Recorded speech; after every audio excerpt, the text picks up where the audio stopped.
We form part of the Violent Crime Task Force, so we are designed to take out some of the most violent offenders in London.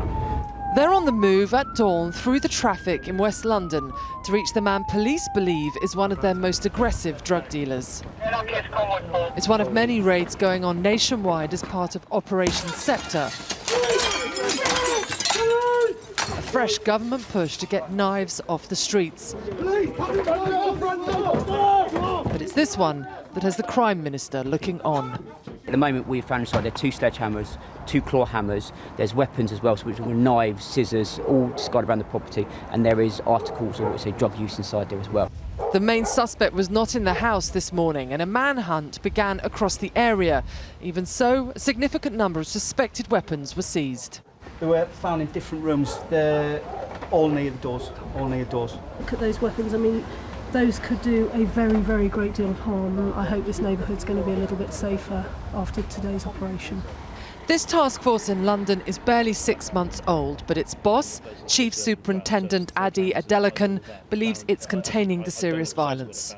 My take is this: stabilisation is where we are. So we see knife crime and totality plateauing. But today, he tells News at 10, he's asked the Home Office for new powers. We're looking at possibly a knife crime prevention order. If that could be possible, that would do a whole load of preventative activity. Whether we get it in or not, I don't know. But we are trying. We put that idea to the government minister. So this is an idea that the Chief Super has approached me and others about. We're looking into it very carefully. Oh, poor boy. Please save him, please. This is police and paramedics frantically treating the stab wounds of boys on an estate in Camberwell, South London. Where's the air ambulance? Please, get the ambulance. Look at the knife. Oh, God. No, look at the knife. How can you be stopping a man child with that knife? Those were the desperate screams of a woman in a flat just above me. But the events that took place right here only 4 weeks ago challenged the idea that the authorities truly have a grip on serious violence.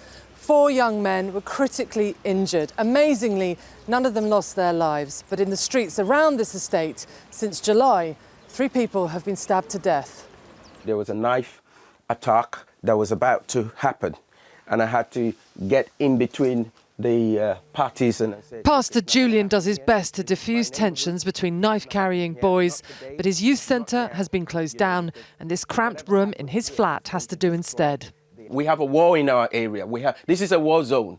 You know, we're living practically in a war zone. This is not an exaggeration. This is something we live through. We live here. Sometimes they call me just before midnight. They said, look, I've just escaped from a gang and I need to talk. Can I see you? The police hope they're getting a grip. Community leaders feel they are losing it, both desperate to never see scenes like this again.